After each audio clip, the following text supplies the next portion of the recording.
Human physio हम कर चुके हैं खत्म यार। बाकी कुछ लोगों ने मुझे बोला था कि टेस्ट सीरीज के अकॉर्डिंग करा दो आप। लेकिन मेरा यार देखो, मैं सोच रहा हूँ कि मैं आपको वो चीज़ें पहले कराऊँ जो एक तो हाई यील्ड है, जो ज़्यादा पूछी जाती हैं और जो थोड़ी ज़्यादा समझने वाली है। ठीक है, तो आप लोग मेरे हिसाब से तो ऐसे करोगे तो ज़्यादा बेटर होगे, तो मैं ऐसे कराता हूँ। अब मैंने ह्यूमन फिजियो करा दी क्योंकि वक्त तो बड़ा इंटरेस्टिंग टॉपिक था, इनिशियल स्टार्ट करने के बड़ा अच्छा था। इंपॉर्टेंट है क्योंकि हर एक चैप्टर से दो दो तीन तीन क्वेश्चन आते ही आते हैं, और क्या कहते हैं समझने वाला था, इसलिए मैंने वो कराया। तो अब मैं ऐसे ही टॉपिक्स पहले कराऊंगा जो थोड़े समझने वाले भी ज़्यादा हैं और जो इंपॉर्टेंट भी ज़्यादा है, क्योंकि हमारे बीच में कुछ लोग ऐसे भी है ना जिनका भी एग्जाम है। तो बाय चांस ऐसा हो जाए, मैं ट्राई तो पूरा करूंगा कि बायो खत्म हो जाए, लेकिन बाय चांस ऐसा हो कि कुछ चैप्टर्स रह गए, तो मैं चाहता हूँ कि वो ऐसे चैप्टर्स रहें जो या तो बहुत ईजी हैं या जो ज़्यादा इंपॉर्टेंट नहीं है। ठीक है, जैसे अब आपका एक चैप्टर है एनिमल किंगडम, वो इतना बड़ा चैप्टर है, एनसीईआरटी में बहुत बड़ा है, और अगर आप बाहर से करोगे तो वो मतलब हद बड़ा चैप्टर है। स्टिल उसके आप क्वेश्चन देखोगे हर साल, या तो एक क्वेश्चन आते हैं या दो क्वेश्चन आते हैं। तो ऐसा चैप्टर हाई यील्ड नहीं होता। तो आपको भी अपनी प्रिपरेशन में यही करना है। ठीक है, आपको अपनी प्रिपरेशन में क्या करना है कि हाई यील्ड जो चैप्टर्स हैं जो बार बार पूछे जा रहे हैं, उनको ज्यादा अच्छे से करना है, उनको बार बार करना है। और जो ऐसे क्वेश्चंस, जो ऐसे चैप्टर्स हैं जो थोड़े कम पूछे जाते हैं, उनको आप थोड़ा बाद में कर सकते हो, थोड़ा कम कर सकते हो। ठीक है, जैसे मैं आपको एग्जांपल देता हूँ कि ट्वेल्थ बायो ज्यादा पूछते हैं। ट्वेल्थ बायो में जेनेटिक्स हो गया, एवोल्यूशन हो गया, या लास्ट में बायोडाइवर्सिटी वगैरह है, ये सब में क्वेश्चंस काफी पूछे जाते हैं। ठीक है, तो मैं ट्राई करूंगा कि मैं इलेवेंथ का जो इंपॉर्टेंट इंपॉर्टेंट इंपॉर्टेंट टॉपिक्स हैं उन्हें जल्दी करा के मैं जेनेटिक्स और एवोल्यूशन, क्योंकि समझने वाले भी हैं और ये बहुत इंपॉर्टेंट है यार, बहुत हाई यील्ड है। पांच पांच छह छह क्वेश्चन में आ जाते हैं जेनेटिक्स में से तो। ठीक है, तो मैं ट्राई करूंगा कि मैं वो चैप्टर जल्दी जल्दी खत्म करा दूं, अच्छे से खत्म करा दूं, उसके बाद टाइम बचेगा तो फिर हम जो थोड़े लो यील्ड उसके ऊपर आएंगे। ठीक है, बाकी कोई पूछ रहा है कि बॉटनी कराओगे क्या? बॉटनी में ट्राई करूंगा यार करा दूं, लेकिन मेरा एरिया ऑफ एक्सपर्टीज जूलॉजी है, क्योंकि उसको मैंने एमबीबीएस में काफी अच्छे से किया है। तो मैं पहले जो मुझे बड़े अच्छे से आता है वो मैं आपको कराऊंगा। बट हाँ, बॉटनी भी मैं आपको एनसीईआरटी में जितना है उतना अच्छा मैं करा सकता हूँ आपको। मतलब एनसीईआरटी में जितना है उतना मैं बड़े अच्छे से करा सकता हूँ। बट स्टिल अगर आप लोग थोड़ा बाहर से एक्सपेक्ट करोगे तो मुझे काफी टाइम हो गया यार बॉटनी पढ़े हुए, तो हो सकता है कि मुझे उतना ना आता हो। बट जो एनसीईआरटी में जो मैंने बहुत अच्छे से किया था वो तो मैं आपको काफी अच्छे से करा सकता हूँ। लेकिन हम उसको बाद के लिए रखते हैं, पहले हम जो इंपॉर्टेंट टॉपिक्स हैं जो जूलॉजी के हैं, वो हम अच्छे से कर लेते हैं। ठीक है, एमबीबीएस में बॉटनी भी होती है कि नहीं यार? एमबीबीएस में बॉटनी नहीं होती, बट हाँ बॉटनी की जो बैक्टीरियोलॉजी वाले चैप्टर हैं या फंगाई वाले चैप्टर हैं वो आ जाते हैं, तो वो वाले मैं आपको बड़े आराम से करा सकता हूँ। बट जो कोर बॉटनी है, कि प्लांट किंगडम हो गया या कुछ हो गए, तो वो मैं देख लूंगा कि सिर्फ एनसीईआरटी में जितना है वो मैं अच्छे से करा दूंगा। ठीक है, चलो। तो आज काफी लोग हो गए यार, अच्छी बात है, 90 के राउंड हो गए हैं। चलो स्टार्ट करते हैं फिर। टेस्ट सीरीज लेनी जरूरी है क्या? मुझे नहीं पता यार। अगर आपको बोल रहे हैं लेने की तो फिर जरूरी ही होगी, मतलब अच्छी होगी वो। अगर बोल रहे हैं बिना किसी उसके आपके फायदे के, तो कोई चीज हमारे इंस्टीट्यूट में नहीं कराई जाती है। अगर जेनेसिस में कुछ बोला जा रहा है तो सबसे पहले आपका फायदा देखा जाता है यार। ऑप्शनल है, पता मुझे पता है, लेकिन स्टिल मैं बोलूंगा कि आप ले लो, क्योंकि आपका फायदा नुकसान देख के ही कुछ लिया जाता है। ठीक है, इंस्टीट्यूट में जो भी कराते हैं वो आपके फायदे के लिए होता है। चलो, तो आज हम लोग स्टार्ट करेंगे स्ट्रक्चरल ऑर्गेनाइजेशन इन एनिमल से। ऑप्सिन के बारे में बता दो यार। आप क्लास के एंड में पूछना, मैं क्लास के एंड में बता दूंगा। ठीक है, मुझको तब याद दिला देना। हाँ, तो स्ट्रक्चरल ऑर्गेनाइजेशन इन एनिमल्स चैप्टर है, इसको हम पहले इसके जो टिश्यू और वो वाले पार्ट है वो करेंगे। और आज एक ही घंटे की क्लास है तो हम उसको खत्म कर लेंगे। उसके बाद एनिमल्स में 3 दिए हुए हैं, फ्रॉग्स, अर्थवर्म और कॉकरोच। बट आई गेस सिर्फ कॉकरोच है जो आपके सिलेबस में है, फ्रॉग और अर्थवर्म को हटा दिया गया है। तो हम उसको नेक्स्ट टाइम डिस्कस करेंगे। आज हम पहले टिश्यू वाला जो चैप्टर है उसको हम कुछ कुछ टिश्यूज तो हम कर चुके हैं, मसल के साथ या नर्व्स के साथ, नर्वस सिस्टम के साथ। बट स्टिल जो बाकी हैं वो हम आज अच्छे से करा देते हैं। डेली 1 आवर होगी नहीं, डेली मैं ट्राई करूंगा 2 आवर या 3 आवर ले पाऊँ। बट आज 1 आवर इसलिए तो मैंने आपको बताया ना कि आज 11th की क्लास भी थी, इसलिए मैं 1 आवर ही ले पा रहा हूँ आज। ठीक है, स्ट्रक्चरल ऑर्गेनाइजेशन इन एनिमल्स, सीधा सीधा मतलब क्या है कि कौन से स्ट्रक्चर्स हैं जो हमें बनाते हैं, और फिर जो हमारी ऑर्गेनाइजेशन क्या है। ऑर्गेनाइजेशन मतलब सेल से टिश्यू बने, टिश्यू से ऑर्गन बने, ऑर्गन से ऑर्गन ग्रुप बना, तो वो ऑर्गेनाइजेशन। तो अब बात आती है टिश्यू। टिश्यू क्या होता है? Tissue is a group of similar cells along with intercellular substance which perform a specific function। ठीक है, ये लाइन सबसे इंपॉर्टेंट है कि एक फंक्शन होना चाहिए। जो सेल्स इकट्ठे मिलकर एक स्पेसिफिक फंक्शन करेंगे उनको हम टिश्यू बोलते हैं। बहुत सिंपल सी डेफिनेशन है। 4 मेन टाइप्स के होते हैं टिश्यू हमारी ह्यूमन बॉडी में या किसी भी हायर लेवल में। Epithelial tissue, connective tissue, muscular tissue, neural tissue. Epithelial क्या होंगे? जो कोई भी लेयर बनाएंगे। हमारी बॉडी की बाहर वाली लेयर हो, ये स्किन वाली लेयर हो, या जो हमारे अंदर ऑर्गन्स हैं इनकी जो लेयरिंग हो, वो जो बनाता है उसको एपिथेलियल टिश्यू बोलते हैं। कनेक्टिव टिश्यू नाम में ही है, कनेक्टिव टिश्यू है ये, मतलब जो दो ऑर्गन्स को कनेक्ट करेगा या सेल्स को बीच में पकड़ के रखेगा, या बीच की जो भी चीज होगी। फिर मस्कुलर और न्यूरल हम कर चुके हैं। मस्कुलर हमने पढ़ा था, स्केलेटल मसल मेन पढ़ा था, आज हम थोड़ा सा स्मूथ मसल और थोड़ा सा कार्डिक मसल के बारे में पढ़ लेंगे। न्यूरल हम अच्छे से कर ही चुके हैं। न्यूरल टिश्यू में दो होते हैं, या तो न्यूरॉन्स होते हैं और एक ग्लियल सेल्स होते हैं। तो न्यूरॉन्स के बारे में हम अच्छे से कर चुके हैं, ग्लियल सेल्स का थोड़ा सा देख लेंगे। ठीक है। अब जो जो टिश्यू होते हैं ये, these tissues are organised in specific proportion and pattern to form organs. कि किसी ऑर्गन में थोड़ा स्केलेटल मसल ज्यादा होगा, कनेक्टिव कम हो जाएगा, किसी में एपिथेलियल ज्यादा होगा, न्यूरल ज्यादा होगा। तो जो हमारे ऑर्गन्स है वो इन्हीं चारों में से किसी भी, मतलब या तो चारों भी यूज कर सकते हैं, कम भी यूज करके ऑर्गन्स बने होते हैं अलग अलग प्रोपोर्शन में। ठीक है। तो और great more than equal to two organs हैं अगर एक कॉमन फंक्शन कर रहे हैं बाय ईदर देयर फिजिकल और their chemical interaction, so they constitute an organ system. Organ system हमारे कैसे कैसे होते हैं? जीआईटी हो गया, डाइजेस्टिव सिस्टम हो गया, मतलब फिर हमारा रेस्पिरेटरी सिस्टम हो गया, या हमारा नर्वस सिस्टम हो गया।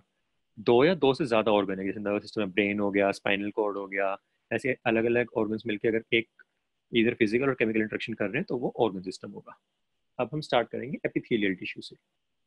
एपिथेलियल टिश्यू को हम नॉर्मली एपिथेलियम बोल देते हैं, जो आपने सुना हो एपिथेलियम।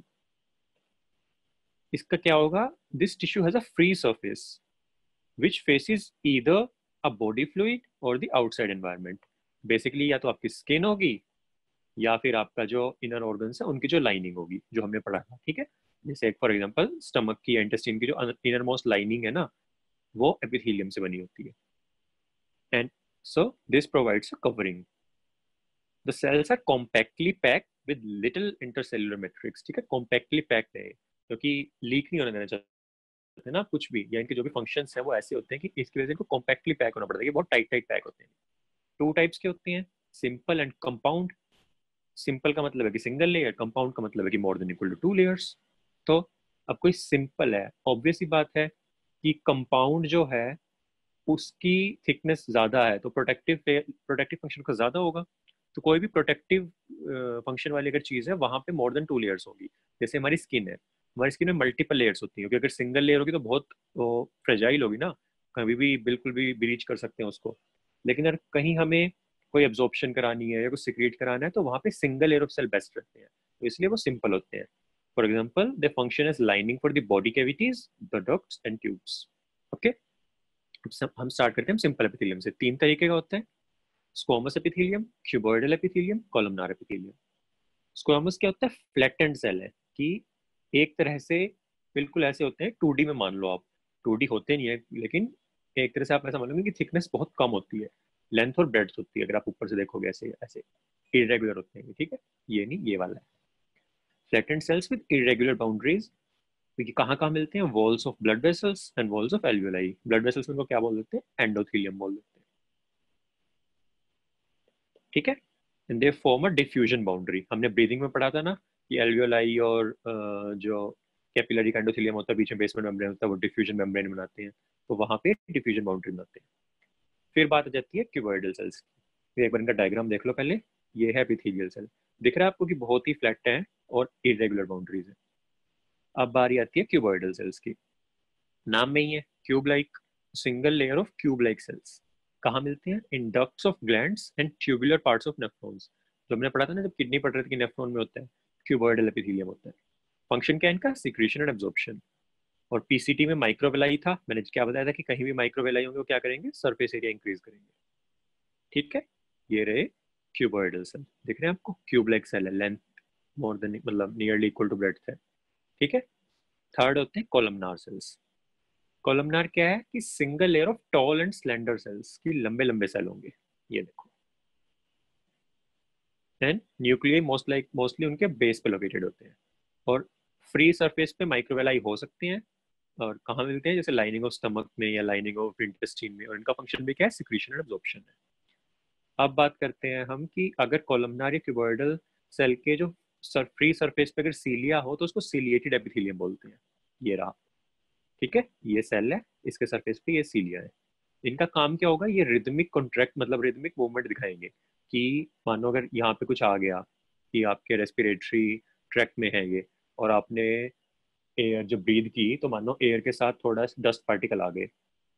अब आप नहीं चाहते कि डस्ट पार्टिकल आपके एल्वियोलाई में पहुंचे, आप चाहते हो कि आप इनको वापस निकाल दो, तो सीलिया में ट्रैप हो जाएंगे क्योंकि वहां पे म्यूकस है, तो उस पर चिपक जाएंगे, और फिर सीलिया इनको एक साथ कॉन्ट्रैक्ट मूव कर करके इनको इस डायरेक्शन में मतलब एक स्पेसिफिक डायरेक्शन में निकाल देगा और आप बाहर उनको रिलीज कर देंगे। ठीक है। और दूसरे कहाँ पे होंगे, दूसरे होंगे फेलोपियन ट्यूब में। फेलोपियन ट्यूब में भी क्या होता है, आपको मैं अगले साल पढ़ा, अगले उसमें जब 12th में पढ़ाऊंगा तो बताऊंगा भी कि जैसे ये यूट्रस है, ये फेलोपियन ट्यूब है, और यहाँ पे ओवरी है। ठीक है। ओवरी से रिलीज होता है ओवम, और ओवम को चल के यहाँ आना पड़ता है। फेलोपियन ट्यूब में फिर फर्टिलाइजेशन होती है और फिर यूट्रस में आके इम्प्लांटेशन होती है। तो वो चलेगा कैसे, ओवम अपने आप तो चल नहीं सकता, तो फेलोपियन ट्यूब में भी सीलिया होता है, सीलिएटेड एपिथेलियम होता है, वो ही ओवम को ट्रांसपोर्ट कराते हैं ओवरी से लेके आगे तक। ठीक है।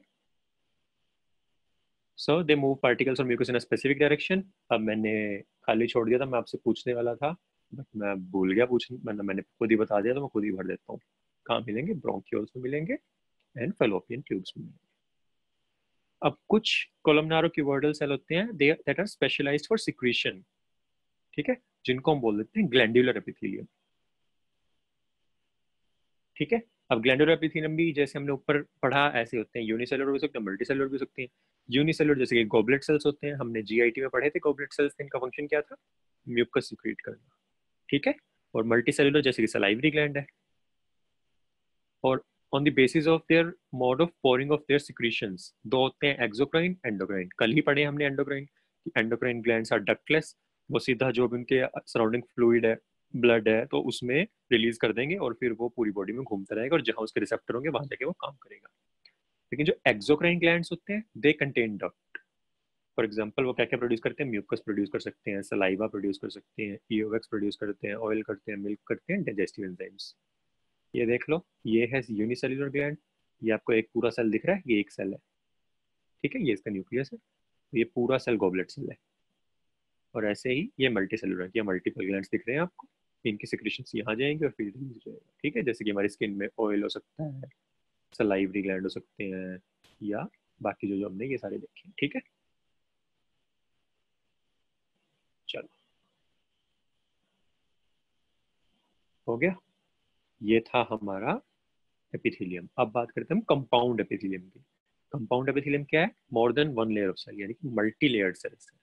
तो कंपाउंड एपिथेलियम का ऑब्वियसली ऑब्वियस सी बात है, मैंने उस दिन आपको बताया था कि डिफ्यूजन जो होता है वो इनवर्सली प्रोपोर्शनल टू होता है किसके, थिकनेस के, है ना। तो इतना थिक है कोई कि मल्टीपल लेयर है, तो इनका बहुत लिमिटेड रोल होगा ना सिक्रीशन या एब्जॉर्प्शन में, तो कभी डिफ्यूज ही नहीं कर पाएंगे। इनका मेन फंक्शन क्या होता है, the main function is to provide protection against chemical and mechanical stresses. अब केमिकल स्ट्रेस कहाँ से आ सकते हैं, जीआईटी में आपको याद हो तो मैंने एक बार बताया था कि जो पेंक्रियाटिक जूस होता है वो इतना ज्यादा एक्टिव होता है, उतना ज्यादा उसमें दुनिया जहान के एंजाइम होते हैं, वो किस चीज को छुएगा उसको ही डाइजेस्ट कर देगा। तो हम चाहते हैं कि वो डक्ट जो है वो उससे प्रोटेक्टेड रहे, इसलिए पेंक्रियाटिक डक्ट में ये होगा, क्या होगा, कंपाउंड एपिथेलियम होगा। ऐसे ही सलाइवरी डक्ट में भी कंपाउंड एपिथेलियम होता है। ठीक है। बाकी स्किन हो गया, बक्कल कैविटी हो गई, फेरिंग्स हो गया, इनर लाइनिंग हो गई डक्ट्स की या इन सब की, ये कंपाउंड एपिथेलियम है। ऑब्वियसली बकल कैविटी में भी आप चाहोगे कंपाउंड एपिथेलियम हो, आप इतना गर्म खाते हो, इतना ठंडा खाते हो, एसिडिक चीजें पीते हो, बेसिक चीजें लेते हो, अगर सिंगल लेयर ऑफ सेल हो तो डिस्ट्रॉय हो जाएगी ना, इसलिए हम मल्टी लेयर सेल लेते हैं जो बार बार रीजनरेट होता रहता है। जैसे हमारी स्किन है, स्किन भी रीजनरेट होती रहती है, क्योंकि इतने हम बाहर हमें स्ट्रेस मिलता है कि हम सोप यूज करते हैं, इतना वो केमिकल है, वो सेल्स को मार के बाहर निकाल देगा, मतलब जो डेड सेल्स हैं उनको रिलीज कर देगा, इसलिए ये रीजनरेटेड होते रहते हैं। और ये चीज याद रखना कि जो लिविंग सेल्स होते हैं जो रीजनरेट करते हैं वो नीचे होते हैं, और जैसे जैसे हम ऊपर जाते हैं ऊपर डेड सेल्स होते हैं। जैसे हमारी स्किन की भी ऊपर वाली लेयर केराटिन है, वो डेड सेल से बनी है, तो नीचे से उनकी मैचुरेशन होते होते होते होते ऊपर जाते जाते डेड होते हैं और फिर ऊपर आके बन जाते हैं। ठीक है, तो जिनकी बेसल लेयर होती है वो एक्टिव लेयर होती है, जो एक्टिवली डिवाइडिंग होती है, जो डिवाइड करती है। ठीक है जी, चलिए अब बात करते हैं कि हमने सेल्स की बात तो कर ली, अब सेल्स को आपस में जोड़ के कौन रखता है। तो सेल्स को जोड़ के रखते हैं junctions. So junctions provide both structural and functional. सिर्फ स्ट्रक्चरल का काम नहीं होते, फंक्शन भी होते हैं कुछ, जैसे कि हम आगे देखेंगे। कितने तरीके के होते हैं? मेनली 3 तरीके के होते हैं, tight junctions, adhering junctions, gap junctions. Tight junctions का नाम में टाइट है तो लीक नहीं होने देंगे, तो this stop substances from leaking. Adhering के नाम है कि वो एडहेयर करके रखेंगे, तो वो सीमेंटिंग मटेरियल करेंगे, कुछ सीमेंट मटेरियल लगाएंगे जिससे कि वो नेबर सेल्स को चिपका के रखें। गैप जंक्शन के नाम में है कि ये 2 सेल हैं, फिर इनके बीच में थोड़ा सा बहुत छोटा सा गैप है, मैंने थोड़ा बड़ा बना दिया लेकिन मान लो गैप है। क्या करेंगे? फ्री मूवमेंट कर देंगे कुछ आयोन्स की या कुछ छोटे मॉलिक्यूल्स की। बट अब देखो एनसीईआरटी बहुत स्मार्टली लिखते हैं कि समटाइम्स बिग मॉलिक्यूल्स। तो आप सोचोगे गैप जंक्शन बहुत छोटे होते हैं, सिर्फ स्मॉल मॉलिक्यूल्स होंगे। और ट्रू फॉल्स में क्या करेंगे कि पूरी लाइन लिख के और लास्ट में लिख देंगे cell for rapid transfer of ions and only small molecules. आपको लगेगा कि सही, आप टिक कर दोगे, बट नहीं, फॉल्स है। Not only small molecules, sometimes big molecules का ट्रांसफर भी कर सकते हैं। ठीक है, बार बार इसलिए बताता हूँ कि आपको समझ में आएगी, पढ़नी कितने ध्यान से होती है एनसीईआरटी। चलो, अब ये हो गया हमारा एपिथेलियम। अब हम बात करते हैं कनेक्टिव टिश्यू की। Connective tissue is the most abundant and widely distributed in the body of complex organisms. तो अगर सबसे अबंडेंट कोई पूछेगा तो वो मस्कुलर सिस्टम नहीं है, वो कार्डियक नहीं है, वो एपिथेलियम नहीं है, वो कनेक्टिव टिश्यू है। फिर टाइप्स क्या होते हैं इसके? सॉफ्ट कनेक्टिव टिश्यू से लेके स्पेशलाइज्ड टाइप हो सकते हैं, जैसे कि cartilage, bone and blood. Blood को छोड़ के कोई भी कनेक्टिव टिश्यू होगा, they'll secrete fibers of structural proteins called collagen और इलास्टिन। तो कोलेजन बहुत मल्टीपल टाइप्स का होता है, कोलेजन काफी ज्यादा टाइप्स का होता है। इलास्टिन है जो हमारी, मान लो जैसे आर्टरीज में जो सबसे आने वाली लेयर थी, ट्यूनिका इंटीमा थी, या जैसे आयोटा हो गया, कोई भी आर्टरीज होती हैं। आयोटा चलो बड़ी आर्टरी होगी, छोटी आर्टरीज है जो उनमें इलास्टिन थोड़ा ज्यादा होता है, आयोटा में भी काफी होता है। इसका मेन फंक्शन क्या होगा? मैंने उसने आपको बताया था कि जब हार्ट पंप करेगा ब्लड को तो ये एक्सपेंड करेंगी, प्रेशर बढ़ेगा। लेकिन जैसे ही हार्ट ने पंप करना बंद किया, डायस्टली में गया हार्ट, तो ये जो इलास्टिन वो था ये रिकॉइल करेगा, जिससे कि प्रेशर जीरो पर ड्रॉप नहीं होगा। प्रेशर कहाँ तक जाएगा? सिर्फ 80 mm तक जाएगा। ठीक है। और कोलेजन मैंने बता ही दिया कि काफी ज्यादा होता है, काफी ज्यादा टाइप्स का होता है। इनका काम क्या होता है? They provide strength, elasticity and flexibility to the tissue. ठीक है, चलो। अब they also secrete modified polysaccharides which accumulate between cells and fibers and they act as matrix। तो जो ग्राउंड सब्सटेंस होता है वो मॉडिफाइड पॉलीसेकेराइड्स होते हैं। याद रखेंगे, हम बायोमोलिक्यूल्स में कर लेंगे एक बार, लेकिन अभी याद रखो। फिर कनेक्टिव टिश्यू क्या क्या होते हैं? 3 तरीके के हो सकते हैं, loose connective tissue, dense connective tissue, specialise connective tissue. अब लूज कनेक्टिव टिश्यू क्या होते हैं? जैसे एडियोलर टिश्यू होता है that is present beneath the skin. ठीक है। और क्या कहते हैं, दूसरा तरीका होता है एडिपोज टिश्यू। एडिपोज टिश्यू भी हमारी स्किन के नीचे होता है, जो फैट को स्टोर करते हैं। फैट कहाँ से बनते हैं? जो एक्सेस ऑफ न्यूट्रिएंट्स है, कि आपने मानो जितना खाया उतनी आपकी बॉडी ने एनर्जी यूज नहीं की, तो जो भी एक्सेस ऑफ न्यूट्रिएंट्स होगा वो हमारे फैट में स्टोर हो जाएगा। इसका फायदा क्या है? आपको तो लगेगा कि ये तो नुकसान है, भी मोटा कर देता है ये इंसान को, किसी को भी मतलब मोटा होना अच्छा नहीं लगता। इसका फायदा क्यों है? कि अभी तो आपके पास अबंडेंस ऑफ फूड है यार, कि जब आप बोलोगे तब आप कब आपको खाना मिल जाएगा। बट इमेजिन करो, जब हम इवॉल्व कर रहे थे, जब हम जंगल में थे, तब हमारे पास ऐसे वैरायटी नहीं थी ना, फ्रिज नहीं था हमारे घर में कि जब भूख लगी तब खा लो। तो इसलिए करते थे कि जब आपको खाना मिलेगा, भाई आपने आज शिकार किया है किसी बड़े एनिमल का, तो आप जितना खा सकते हो खा लो, जितना आपकी बॉडी यूज कर लेगी उतना अच्छा है, बाकी जो बचेगा वो एडिपोज टिश्यू में डिपॉजिट हो जाएगा in the form of fat. अब कल को मानो आप एक हफ्ते तक कोई भी शिकार नहीं कर पा रहे, कहीं से आपको खाना नहीं मिल रहा, तो जो आपका फैट है वो बॉडी आपकी बर्न करेगी। तो ये एक तरह से हमारे बैंक अकाउंट होता है ना, जैसे कि पैसा जमा करा लो, अगर कभी आपकी जॉब चली गई या कुछ भी हो गया तो आप वहां से पैसे निकाल सकते हो। ऐसे ही हमारा बैंक है कि एनर्जी आपको खाने से नहीं मिल रही तो अपना फैट बर्न कर सकते हो। इसीलिए जो फास्टिंग का कॉन्सेप्ट है कि फास्टिंग करते हैं, भाई किसी भी मेजर रिलीजन में आप देखोगे कि हिंदुइज्म में भी होता है कि किसी स्पेशल डे को फास्ट करते हैं, या मुस्लिम्स में होता है कि एक मंथ को, रमजान को फास्ट करते हैं। उसका क्या कॉन्सेप्ट है? उसका कॉन्सेप्ट यही है कि आप अपना वो मत भूलो कि आप आए कहाँ से हो, आप इवॉल्व किस चीज़ के लिए हो। अगर आप फास्टिंग करोगे तो आपकी बॉडी को काफ़ी बेनिफिट्स मिलते हैं उससे, क्योंकि आप एक तरह से जो आपके लिए नेचुरल है ना, आप उसको कर रहे हो।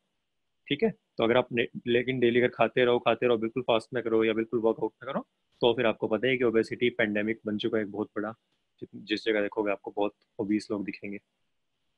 ठीक है। चलो, ये रहा हमारा एरियोलर टिश्यू, ये रहा हमारा एडिपोज टिश्यू। एरियोलर टिश्यू में क्या क्या होता है? एरियोलर टिश्यू में फाइब्रोब्लास्ट होते हैं जो सिक्रीट करते हैं फाइबर्स को। फिर मैक्रोफाज होते हैं। मैक्रोफाज क्या करते थे? मैक्रोफाज अगर कोई मानो बैक्टीरिया आ गया, माइक्रोब आ गया, उसको फेगोसाइट कर लेंगे, उसको फेगोसाइटोसिस कर लेंगे उसके, और उसको डिस्ट्रॉय कर देंगे। ठीक है। इनके दूसरे फंक्शंस भी होते हैं कि ये उस, मान लो कोई बैक्टीरिया आया है, आपको ये पता है कि पता ही होगा आप लोगों को कि एक बार अगर आपको कोई इन्फेक्शन हो जाए, उसके बाद जब सेकेंडरी इन्फेक्शन होता है तो वो मोस्टली अपने आप ठीक हो जाता है या फिर वो बहुत जल्दी ठीक हो जाएगा। वो क्यों होता है? क्योंकि हमारे इम्यून सिस्टम के पास मेमोरी होती है। इम्यून सिस्टम है ना जो हमारा, उसके पास मेमोरी होती है। अगर आपको बहुत अच्छे से याद हो, अगर आप बहुत अच्छे से क्लास लगा रहे हो, मैंने उस दिन बताया था कि आरबीसीज की लाइफ होती है 120 डेज, बट डब्ल्यूबीसीज की नॉर्मली कम होती है, बट एक्सेप्शंस आर देयर। तो वो एक्सेप्शन क्या है? मेमोरी टी सेल है। मेमोरी टी सेल का काम क्या है कि ये याद कर लेगा, नाम में ये है मेमोरी, कि आज आज मेरे को एक बैक्टीरिया ने अटैक किया बॉडी के ऊपर, मेरी बॉडी ने उसको डिस्ट्रॉय तो कर दिया, बट मेरे को अटैक, इस बैक्टीरिया को याद रखना है कि कभी नेक्स्ट टाइम मेरे को इस बैक्टीरिया से अगर इन्फेक्शन होगा तो फिर मुझे बीमार नहीं पड़ना, और मैं इसे बड़ी जल्दी इफेक्टिवली और रैपिडली क्लियरेंस कर पाऊंगा इसकी मैं। तो इसके लिए मेमोरी टी सेल्स होते हैं। तो इन सेल्स के पास लेके कौन जाता है बैक्टीरिया को? तो जो सेल मारते हैं, जैसे मैक्रोफाज है या और भी कुछ सेल्स होते हैं, वो उस बैक्टीरिया को मारेंगे, फिर उसके छोटे छोटे टुकड़े करके उसको लेके जाएंगे बाकी टी सेल्स या बी सेल्स के पास, उन्होंने दिखाएंगे कि देख लो, आज इस बैक्टीरिया ने अटैक किया था, मैंने इसको मार दिया है, बट अब इसकी ये पैटर्न है, जो इसका ये मॉलिक्यूलर पैटर्न है, इसका जो जेनेटिक पैटर्न है, इसका जो एंटीजन है, उसको आप पहचान लो और उसको आप याद कर लो कि अगर कल को ये बैक्टीरिया दोबारा आया मेरी बॉडी में, तो आप बहुत जल्दी बहुत सारी एंटीबॉडीज बना के इसको इन्फेक्ट करने से पहले ही, ये इन्फेक्ट करवाए उससे पहले ही आप मार दो। ठीक है। तो मैक्रोफाज का ये काम भी होता है।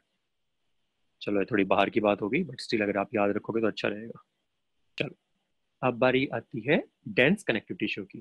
तो डेंस डेंस रेगुलर हो सकता है, डेंस इरेगुलर हो सकता है। डेंस रेगुलर क्या होगा? डेंस रेगुलर में क्या होगा कि जो कनेक्टिव टिश्यू है ना, जो कोलेजन फाइबर्स हैं, वो रोज में प्रेजेंट होंगे और बहुत ज्यादा डेंसली पैक्ड होंगे, और वो बहुत स्ट्रक्चर में होंगे कि आपको पैरेलल दिखेंगे कि देखो सब एक दूसरे के पैरेलल है ना, नियरली। तो ये होता है डेंस कनेक्टिव टिश्यू। इसका एग्जांपल क्या होता है? इसका क्लासिकल एग्जांपल कहाँ लिखा है मैंने? लिखा है ना, ये रहा, टेंडन्स एंड लिगामेंट्स। टेंडन्स क्या होते हैं? जो मसल को बोन से कनेक्ट करते हैं, और लिगामेंट्स क्या होते हैं? जो बोन को बोन से कनेक्ट करते हैं। टेंडन्स अगर आपको देखने हैं तो अगर अपनी आप रिस्ट में देखोगे, जो बड़े बड़े ऐसे, आप अगर अपनी मुट्ठी बंद करोगे तो आपको ऐसे दिखेंगे ना, जो वाइट कलर के थोड़े, क्या कहते हैं, आपकी रिस्ट के ऊपर है, वो टेंडन्स है आपके। जो आपकी फोर आर्म में मसल्स हैं, वो कंट्रोल करते हैं आपकी हैंड की मूवमेंट को। तो वो टेंडन क्या करते हैं? उस मसल को बोन से कनेक्ट करते हैं। ऐसे लिगामेंट क्या होते हैं? लिगामेंट है कि बोन को बोन से कनेक्ट करेंगे। जैसे कि जो हमारा नी जॉइंट होता है, बहुत कॉमन होता है, उसके लिगामेंट टूट जाते हैं। उसके लिगामेंट, एक लिगामेंट यहाँ होगा, एक लिगामेंट यहाँ होगा, एक आगे होगा, एक पीछे होगा। तो अगर कभी चोट लग गई तो लिगामेंट टूट जाता है, काफी कॉमन है, एथलीट्स में तो बहुत ज्यादा कॉमन है। ठीक है। चलो, ये हो गया डेंस रेगुलर टिश्यू। और डेंस इरेगुलर कौन सा होता है? डेंस इरेगुलर में नाम में ये है कि कोई भी रेगुलर वो नहीं होगी उसकी, कई डिफरेंट ओरिएंटेशन में प्रेजेंट होंगे। मोस्टली कोलेजन होता है उसमें। वो कहाँ पे होता है? वो स्किन में प्रेजेंट होता है। ठीक है। अब स्पेशलाइज कनेक्टिव टिश्यू कौन कौन से होते हैं? कार्टिलेज होता है, बोन्स होती है, ब्लड होता है। ब्लड हम मेनली पढ़ चुके हैं, आज हम कार्टिलेज और बोन्स की बात कर लेंगे। हाँ, ये एडिपोज टिश्यू देख लो आप एक बार डायग्राम। एडिपोज टिश्यू की बात बताना भूल गया कि देयर नंबर रिमेन्स कांस्टेंट। ऐसा नहीं है कि एक बंदा 50 kg का है और एक बंदा 150 kg का है तो उसके अंदर एडिपोज टिश्यू ज्यादा होगा। नहीं, एडिपोज सेल्स उसके अंदर कांस्टेंट होंगे, बस जो हर एक एडिपोज सेल का फैट कंटेंट है ना, देख लो अब इतना बड़ा सेल है, इसका न्यूक्लियस यहाँ है और ये सारा फैट है, वो उसमें ज्यादा होगा। नंबर कांस्टेंट होता है, सिर्फ फैट कंटेंट ज्यादा होता है। ठीक है। चलो, ये बात होगी, ये होगा हमारा डेंस कनेक्टिव टिश्यू, क्या कहते हैं, रेगुलर, और ये हमारा था डेंस इरेगुलर। अब कार्टिलेज क्या होता है? कार्टिलेज का जो इंटरसेल्यूलर मटेरियल होता है, इंटरसेल्यूलर का मतलब है कि दो सेल के बीच में जो मटेरियल है, that is solid and pliable. And resists compression. Pliable मतलब कि थोड़ा सा वो आप उसको मॉडिफाई कर सकते हो, इसीलिए जो most of the cartilaginous vertebrate but जो most of the cartilaginous vertebrate embryos होता है ना, जैसे ह्यूमन एम्ब्रियो होगा, वो आप जैसे जैसे बड़े होगे वो बोन्स से रिप्लेस होता रहता है। जैसे कि इसको ओसिफिकेशन बोलते हैं, प्रोसेस को लिख लो कि हमारी जितनी भी बोन्स है ना, मोस्टली वो पहले कार्टिलेज होती हैं, फिर वहां पे कैल्शियम डिपॉजिट होनी शुरू होती है ज़्यादा सारी, फिर वो बोन में कन्वर्ट होती है। लेकिन इसीलिए जो बच्चों में अगर फ्रैक्चर होता है, तो एक चीज़ होती है कि बच्चों में फ्रैक्चर कई बार पता ही नहीं चलता है, क्योंकि बच्चों में बोन सॉफ्ट भी होती है थोड़ी और कार्टिलेज कंटेंट भी थोड़ा ज़्यादा होता है। तो कई बार ऐसा होता है कि फ्रैक्चर सिर्फ एक लाइन पे होता है, दूसरी तरफ नहीं होता। ठीक है, ग्रीन स्टिक फ्रैक्चर बोल देते हैं जिसको हम। लेकिन अगर बड़े हो गए, बड़ों में बोन होती है पूरी, और काफ़ी हार्ड बोन होती है, तो टूटेगी नहीं, लेकिन अगर टूट गई तो फिर ये पूरी टूटेगी, तो फ्रैक्चर पूरा होगा। ठीक है। और कार्टिलेज अडल्ट बॉडी में कहाँ कहाँ पे होता है?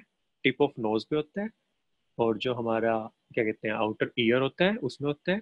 फिर जो हमारे जॉइंट्स होते हैं between adjacent bones of the vertebral column, limbs और हैंड्स, इनके जो जॉइंट्स होते हैं हमने उस दिन पढ़े थे कि जैसे बॉल एंड सॉकेट जॉइंट है, तो जो हमारा शोल्डर जॉइंट की जो बॉल है और जो हमारा ग्लेनोइड कैविटी है वहाँ पे कार्टिलेज होता है।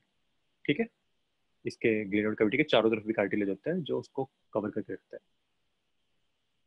ठीक है, पहचानना है आपको, डायग्राम दे सकते हैं आपका, ये कार्टिलेज का डायग्राम है और ये बोन का। मैंने लिखा लाया नहीं किया यार मैं, एक सेकंड रुक जाओ, मैं बोन का भी ले आता हूँ।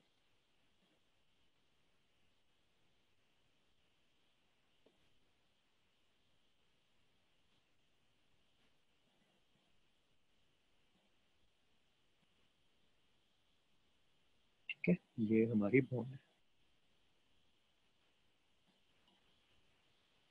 तो इन दोनों को मैंने इतनी मेहनत क्यों की अभी आपके सामने, क्योंकि कंफ्यूजन हो जाती है, तो इन दोनों को आपको पहचान के रखना है। मैं उसके साथ साइड बाय साइड ले जाता हूँ, जिससे आप क्लियर एंड कंट्रास्ट कर पाओ, उनको अच्छे से देख पाओ। तो ये हमारा कार्टिलेज है और ये हमारी बोन है। ठीक है, चलो इसको वापस इसकी जगह ले जाते हैं, फिर कार्टिलेज पढ़ाता हूँ आपको, बोन पढ़ाता हूँ आपको। चलो, बोन क्या है? हार्ड है और नॉन प्लायबल है। इसका ग्राउंड सब्सटेंस क्या होता है? Calcium salts and collagen fibre में रिच होता है, which gives bone its strength. जो कैल्शियम आयंस है और जो हमारा वो है क्या कहते हैं कोलेजन फाइबर्स हैं, वो ही स्ट्रेंथ देते हैं बोन को। बोन का मेन काम क्या होता है? It provides structural frame. जो हमारा स्ट्रक्चरल फ्रेम है, हमने सुनी पढ़ा था, मेनली बोन से कंपोज होता है। ओस्टियोसाइट्स होते हैं इन दी स्पेसिस कॉल्ड लेक्यूनी। ओस्टियोसाइट है अगर कोई, तो लेक्यूनिस के आसपास खाली स्पेस को उसको लेक्यूनी बोलते हैं। और बोन के दो सेल्स होते हैं, और वो लिख लो आप अगर याद ना रहे तो, ओस्टियोब्लास्ट्स एंड ओस्टियोक्लास्ट्स। ठीक है, osteoblasts are bone forming cells जो बोन को बनाएंगे, और ओस्टियोक्लास्ट्स आर बोन रिसोप्टिंग, रिसोप कराते हैं, जो बोन रिसोप्शन कराते हैं। ठीक है, तो बोन डिस्ट्रॉइंग सेल्स भी बोल देते हैं इनको। कंफ्यूज मत होना, इस ब्लास्ट का कोई बॉम्ब ब्लास्ट से रिलेशन नहीं है कि बॉम्ब ब्लास्ट सब कुछ डिस्ट्रॉय करता है तो आप ये करोगे, ये डिस्ट्रॉय करता है, नहीं, उल्टा है। ठीक है, ओस्टियोब्लास्ट बनाते हैं, ओस्टियोब्लास्ट डिस्ट्रॉय करते हैं। ठीक है, और कल मैंने आपको हॉर्मोन्स पढ़ाए थे, चलो पूछ लेता हूँ मैं, कौन से हॉर्मोन्स हैं, कौन सा हार्मोन है जो बोन डिस्ट्रॉय कराएगा और ब्लड में कैल्शियम बढ़ाएगा?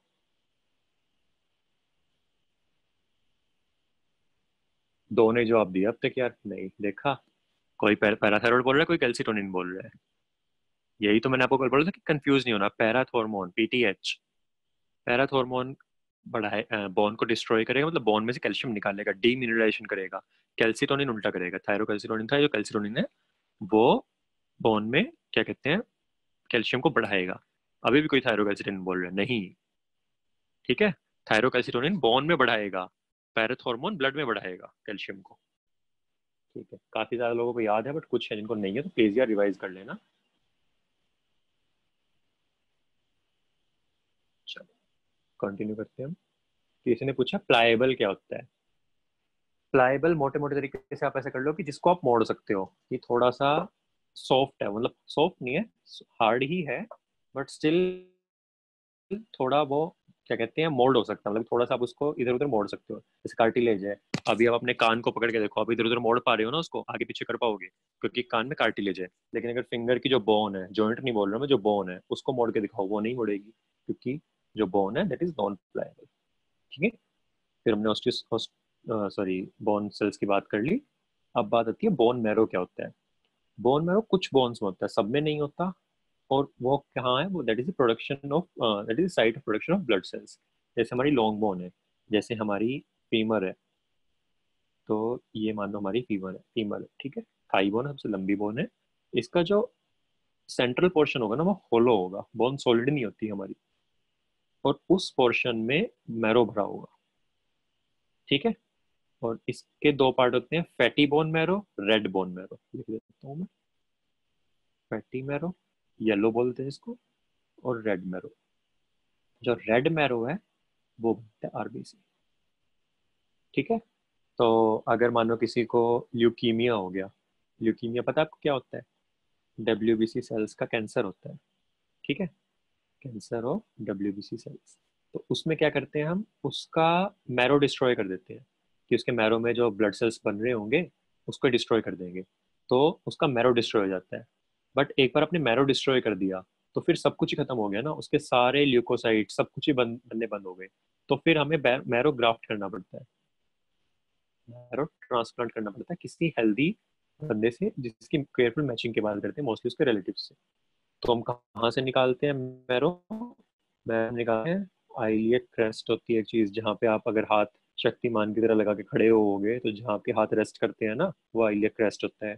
या फिर कोई और बोन्स होती हैं, वहां से हम निकाल सकते हैं। ठीक है, और मैरो जो है वो प्रोडक्शन अडल्ट में है। फीटस जो होता है उसमें अलग अलग डेवलपमेंट के पीरियड में अलग अलग होते हैं, कभी लीवर होता है, कभी स्प्लीन होता है, लेकिन अडल्ट्स में बोन मैरो होता है। और एक डिजीज होती है थैलेसीमिया। आगे जब हम जेनेटिक्स वाला चैप्टर पढ़ेंगे तब हम इसके बारे में बताऊंगा मैं इसके बारे में। थैलेसीमिया में क्या होता है कि हीमोग्लोबिन चेन होती है, कुछ दिक्कत होती है, मतलब हीमोग्लोबिन चेन ना, जैसे हीमोग्लोबिन की दो अलग अलग चेन होती है, अल्फा बीटा अडल्ट्स में, तो उनमें थोड़ी प्रॉब्लम हो सकती है। तो उनकी जो O2 कैरिंग कैपेसिटी है वो बहुत बेकार होती है, बहुत कम होती है, तो उनकी बॉडी को बहुत ज़्यादा आरबीसी चाहिए होता है, बहुत ज़्यादा ब्लड चाहिए होता है। तो इसलिए ऐसी बोन्स में भी मैरो आ जाता है, ऐसी बोन्स भी हाइपरट्रॉफी कर जाती हैं जिनमें नॉर्मली मैरो नहीं होता, जो नॉर्मली आरबीसी नहीं बनाती, जैसे फेशियल बोन होगी या बाकी अलग अलग बोन्स होती हैं, उनकी बोन्स वो भी बड़ी हो जाती हैं और वो भी मैरो प्रोड्यूस करने लग जाती हैं, क्योंकि उनकी बॉडी को ज़्यादा सेल्स चाहिए, ज़्यादा ब्लड चाहिए, ज़्यादा आरबीसी चाहिए। ठीक है, अगर अभी समझ में नहीं आया कोई बात नहीं, हम जब जेनेटिक्स वाला चैप्टर करेंगे तब मैं दोबारा अच्छे से बताऊंगा। अभी आगे ब्लड हमने जिन किया ही था, आरबीसीज, डब्ल्यूबीसीज, प्लेटलेट्स। डब्ल्यूसी मैंने आपको बताए थे मेनली क्या क्या होते हैं, ग्रेनुलोसाइट्स होते हैं, ए ग्रेनुलोसाइट्स होते हैं। ग्रेनुलोसाइट में सबसे ज़्यादा कॉमन क्या था, न्यूट्रोफिल्स थे। ठीक है, चलो प्लेटलेट्स मैंने आपको बताया था। प्लेटलेट्स क्या होते हैं, मेगा कैरियोसाइट करके सेल होता है, जिसके टूटने से जिसके जो टुकड़े होते हैं वो बनाते हैं प्लेटलेट्स को। प्लेटलेट्स का मेन फंक्शन क्या बताया था मैंने, उसने आपको बताया था क्लॉटिंग, कि ब्लड अगर भर रहा है, ब्लड सॉरी लीक कर रहा है, कहीं कट लग गया, कुछ भी हो गया तो ब्लड निकलता है, उसको बंद क्या कौन करता है, प्लेटलेट्स करते हैं। और जो हमारे कोएगुलेशन फैक्टर होते हैं वो करते हैं। ठीक है, अब बात आती है मसल टिश्यू की। मसल टिश्यू से पढ़ चुके हैं, लेकिन आज फिर हम थोड़ा सा जो बाकी दो बचे उन्हें कर लेंगे। Each muscle is made up of long cylindrical fibers arranged in parallel arrays, and these fibers are composed of numerous fine fibrils called myofibrils। उस दिन मैंने आपको वो दिखाई थी ना एक बार, वो बड़ा इंपॉर्टेंट डायग्राम है, उसको हम दोबारा देख लेते हैं फटाफट, ठीक, सिर्फ एक सेकंड में।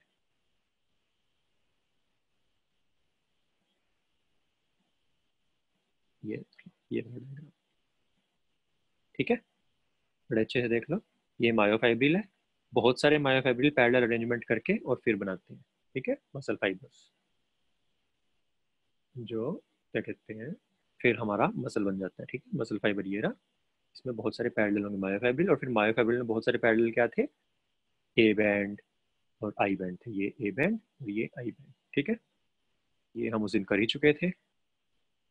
अब हम बात कर रहे थे बाकी बचे हुए मसल्स की। तो तीन टाइप के होते हैं muscles, skeletal muscle, smooth muscle, cardiac muscle.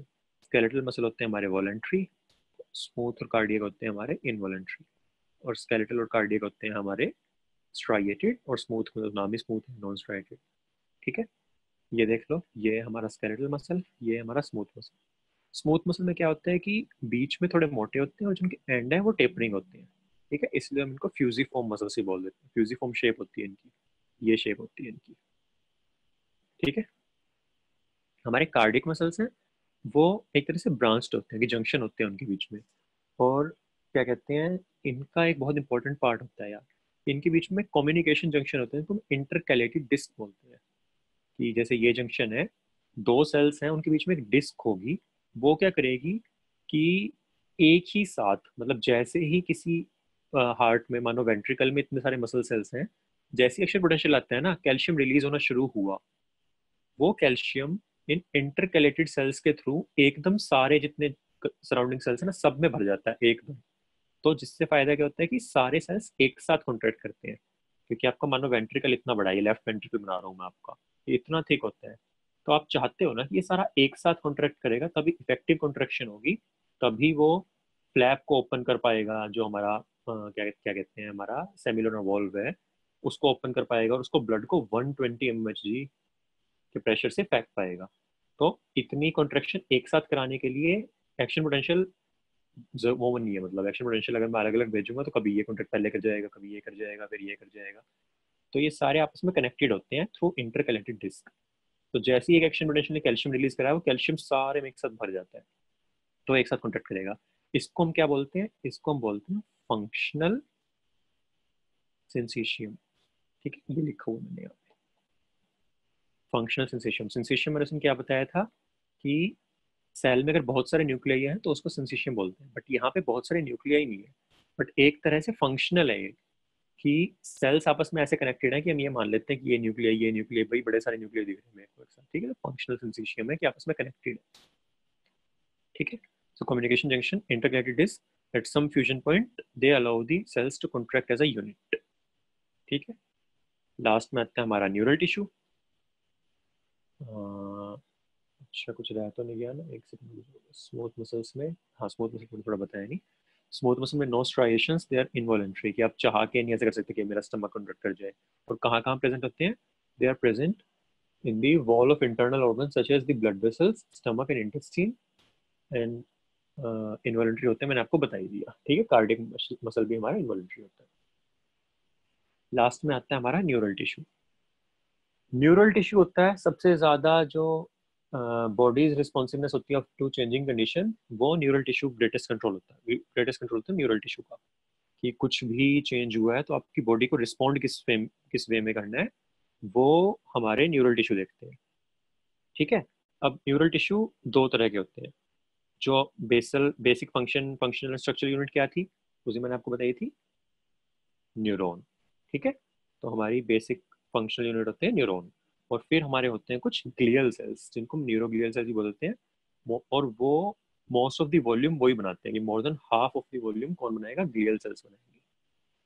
ठीक है, तो आपको ज्यादा याद करने की जरूरत नहीं है, बट हमने उस दिन एक ग्लियल सेल तो देख लिया था कि श्वॉन सेल क्या करता है। ये श्वॉन सेल जो भी माइलिनेटेड नर्व फाइबर होते हैं उनके अराउंड माइलिन की लेयर बनाते हैं। बाकी के बस आप नाम लिख लो, आपको फंक्शन या लोकेशन जानने की जरूरत नहीं है। तो ओलिगोडेंड्रोसाइट हो गया, माइक्रोग्लियल सेल हो गया, एस्ट्रोसाइट हो गया। थोड़ा अच्छे से लिख देता हूँ यार, बाद में बाकी लोग बोल लेंगे कि दोबारा बता दो। शोन सेल्स, ओलिगोडेंड्रोसाइट,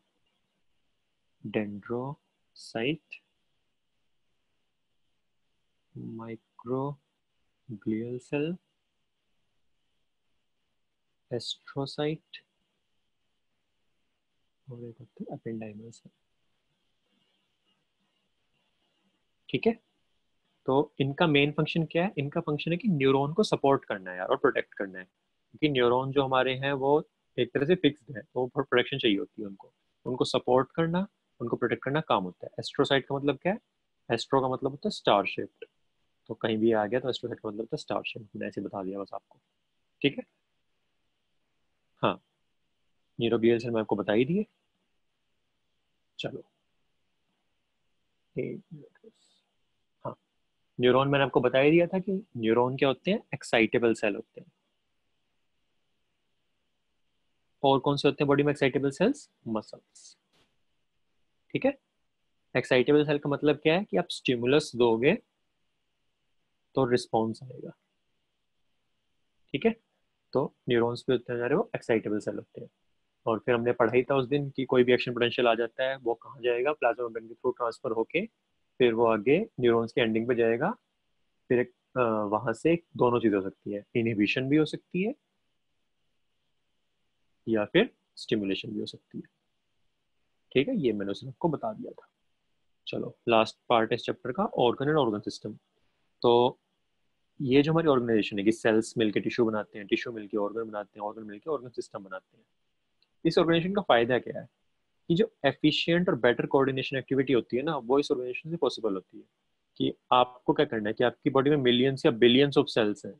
ठीक है, तो आप चाहते हो कि बहुत अच्छे से कोऑर्डिनेटेड काम करें वो और एफिशिएंटली काम करें। कि यूनिसेलुलर ऑर्गेनिज्म में क्या है कि रेस्पिरेशन हो गया या रिप्रोडक्शन हो गई या ब्रीदिंग, तो चलो डाइजेशन हो गई, सब कुछ एक ही सेल को करना है। चाहते तो आप भी ऐसा कर सकते थे, भाई आपकी बॉडी का भी जितने सारे सेल हैं वो सारे काम खुद करें, बट वो बहुत हैफाजार्ड हो जाता है ना यार, वो एफिशिएंट नहीं होता। तो एवोल्यूशन ने क्या चूज किया, एवोल्यूशन ने चूज किया कि हम हर एक सिस्टम को, जितने हमारे काम हैं, जितने एक सेल को काम चाहिए, उसको हम एक एक सिस्टम दे देते हैं। उस सिस्टम का बस वो काम है, उसके जो सेल्स हैं वो काम करेंगे, उसकी जो बाकी सारी नीड्स हैं वो बाकी सिस्टम मीट कराएंगे। ठीक है, तो इसलिए बहुत ज्यादा एफिशिएंट होता है सिस्टम। और बेटर कोऑर्डिनेशन भी हो सकती है कि आपको जो चीज जब बढ़ानी है, कि जब आपको रेस्पिरेशन बढ़ानी है आप सिर्फ उसको बढ़ाओ, आपको हर एक बॉडी के सेल की हर चीज बढ़ाने की जरूरत नहीं है।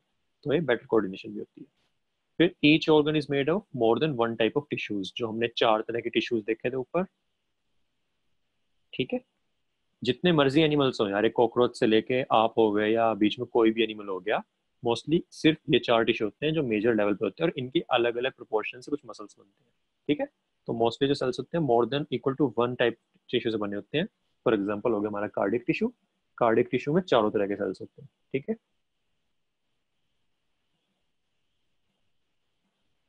चलो अब इस चैप्टर का आखिरी पार्ट है जो हम करेंगे नेक्स्ट, कल करेंगे। मेरे को अभी तक जहां तक पता है कि कहाँ गया, सिर्फ जो क्या कहते हैं कॉकरोच है वो है अभी आपके सिलेबस में, फ्रॉग और अर्थवॉर्म को रिमूव कर दिया है। लेकिन स्टिल मैं एक बार अच्छे से पहले नीट के ओपिनियन साइट पे जाके चेक करूंगा। अगर यही हुआ तो फिर मैं आपको कल कॉपरेट कराऊंगा, उसके साथ कोई एक चैप्टर नया स्टार्ट कर देंगे। ठीक है, अब किसी के कोई डाउट हो या कुछ पूछना हो, कुछ रिपीट करना हो, वो अब बताओ। ओनली कॉकरोच बोल रहा है कोई, हाँ कॉकरोच है सिर्फ। Leukaemia needs bone marrow donor, हाँ यार ल्यूकीमिया में आपने बोन मैरो डिस्ट्रॉय कर दिया उस बंदे का, कि जिससे वो ना बन पाए, क्या बोलते हैं जो कैंसरस सेल है वो बनना पाए। लेकिन उस बंदे को बाकी चीजें चाहिए ना यार, बाकी चीजें जो बाकी नॉर्मल ल्यूकोसाइट चाहिए, उसको इम्यूनिटी चाहिए ना, जिसके लिए हम बोन मैरो डोनर करते हैं। ठीक है, सिंसीशियम कौन कौन सी मसल शो करती है, मैंने अभी आपको बताया कार्डियक मसल में होता है सिंसीशियम। कैन ल्यूकीमिया बी क्योर्ड, हाँ ल्यूकीमिया बच्चों में दोनों तरह का होता है। तो बहुत डेंजरस होता है कि बहुत जल्दी फेटल हो जाता है, या फिर इतना ज्यादा सही होता है कि आप क्योर ही कर सकते हो उसको। मतलब क्योर बोलना नहीं चाहिए कैंसर को, बट स्टिल नियरली क्योर हो जाता है। ठीक, चलो कोई, हाँ ऑप्सिन वाला एक बंदा था यार, ऑप्सिन ऑप्सिन। ये रहा हमारा मैकेनिज्म ऑफ विशन। ठीक है, तो क्या था कि जो हमारा रेटिनल डिहाइड है, रेटिनल और ऑप्सिन है, वो आपस में जुड़े होते हैं। ठीक है, तो जब लाइट रेज आके इसको ब्रेक करती हैं तो रेटिनल अलग हो जाता है ऑप्सिन से, और ऑप्सिन के अलग होने की वजह से उसमें स्ट्रक्चरल चेंजेस हो जाते हैं, जिसकी वजह से उसमें एक्शन पोटेंशियल जनरेट हो जाता है। ठीक है, तो बस इतना याद रखना है आपको कि ऑप्सिन क्या है, लाइट सेंसिटिव मटेरियल है जो रेटिनल से एसोसिएटेड होता है, जो लाइट आने के बाद उसके ऊपर टूट जाता है। ठीक है, बस इतना याद रखना आपको, इससे ज़्यादा याद करने की जरूरत नहीं है। ठीक है, और रोडोप्सिन भी पढ़ा होगा यहाँ आपने, तो ये भी फोटो सेंसिटिव ऑप्सिन को ही बोल देते हैं। ठीक है, एक वो है रोडोप्सिन जो जुड़ा होता है।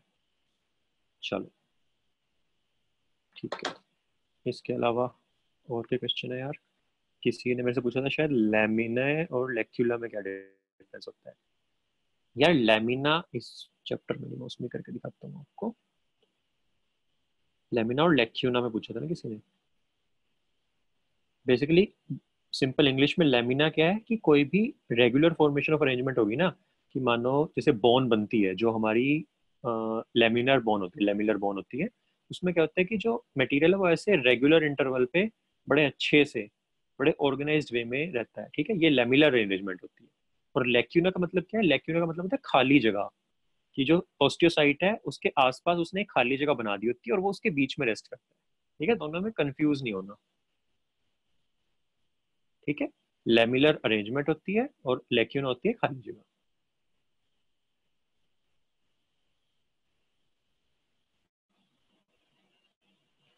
अल्जाइमर क्या होता है सर? अल्जाइमर एक कार्ड सॉरी न्यूरो डिजीज है यार। मोस्टली जो क्या कहते हैं एल्डरली पीपल को अफेक्ट करता है, उसमें मेमोरी लॉस वगैरह ये सब होता है, काफी ज्यादा काफी सीरियस डिजीज है और उसको ट्रीट नहीं कर सकते हम। ठीक है। How astrocytes can help in blood brain condition. छोड़ो यार, ब्लड ब्रेन बैरियर आप सबको ये भी याद करने की जरूरत नहीं है, आपके मैं जितना लेवल का था मैंने बता दिया था आपको। बस लेकिन एस्ट्रोसाइट्स मेनली आपस में जोड़ के रखते हैं, क्योंकि फूड प्रोसेस होते हैं, वो चारों तरफ उनके फूड प्रोसेस निकले होते हैं, इसलिए उसको स्टार शेप में बोलते हैं, तो वो चिपक के रखते हैं तो ब्लड ब्रेन बैरियर बनाते हैं। बस आपको इतना याद करना है। आप इतने फ्री कैसे हो, प्रैक्टिस नहीं करते? अच्छा जी। इंटर्नशिप चल रही है बट इसीलिए मैं आपकी कभी 1 घंटे एक क्लास की 2 घंटे की इतनी कम इसलिए ले पाता हूँ क्योंकि मेरे को काम भी करना पड़ता है बाकी। ठीक है। After which as laser operation can be done. ऐसी कोई स्पेसिफिक एज नहीं है बट स्टिल बेटर होता है कि 18 या 21 की आप बात करवाओ तो बेटर रहता है, क्योंकि 18 या 21 तक आपका जो ये होता है पावर होती है वो चेंज हो सकती है। ठीक है, तो 21 तक वेट कर लो, सबसे बेस्ट तभी रहेगा, उसके बाद पावर नियरली कॉन्स्टेंट हो जाती है। अल्सर डिजीज क्या होती है? अल्सर, अल्सर बेसिकली होता है, बड़ी क्रूड लैंग्वेज में बोलूँ तो छाला। तो अगर आपके हाथ पे भी छाला बन गया उसको भी अल्सर बोल सकते हैं, लेकिन मेनली जो आप अल्सर की बात कर रहे हो मेरे हिसाब से आप स्टमक की बात कर रहे हो। स्टमक में जो डिफेंस मैकेनिज्म होता है, हमने उसमें पढ़ा था ना कि म्यूकस होता है और बाइकार्बोनेट आयंस होते हैं, किसी भी कारण से अगर वो कम हो जाए या जो हमारा HCl प्रोडक्शन है वो बढ़ जाए, तो जो HCl है वो स्टमक की वॉल को इरोड करने लग जाता है, उसको डिस्ट्रॉय करने लग जाता है, और वहां पे एक वो बन जाती है, क्या बोलते हैं, छाले टाइप बन जाता है जो ब्लीड भी कर सकता है, उसको अल्सर बोलते हैं। ठीक है, गैस्ट्रिक अल्सर बोल देते हैं उनको। कॉकरोच कल कराऊंगा यार मैं अभी। ठीक है, चलो। Squamous cell can never be glandular. हाँ, स्क्वेमस सेल का फंक्शन डिफ्यूजन होता है, बट ऐसी कोई ऑल और नन वाली स्टेटमेंट बोल दिया आपने, नेवर बी ग्लैंडुलर, तो मेरे को देखना पड़ेगा, बट मोस्ट लाइकली हाँ कि मैं तो ट्रू ही बोलूंगा इसको। ठीक है, हो गया सबका मोस्टली। अल्जाइमर, अल्जाइमर मैंने बता दिया, अल्जाइमर हो गया यार। चलो ठीक है। चलो, अब कल मिलेंगे हम, कल मैं कोई कोशिश करूंगा आपकी 2 घंटे की ट्रैक क्लास ले पाऊँ। ठीक है, ओके बाय, गुड नाइट।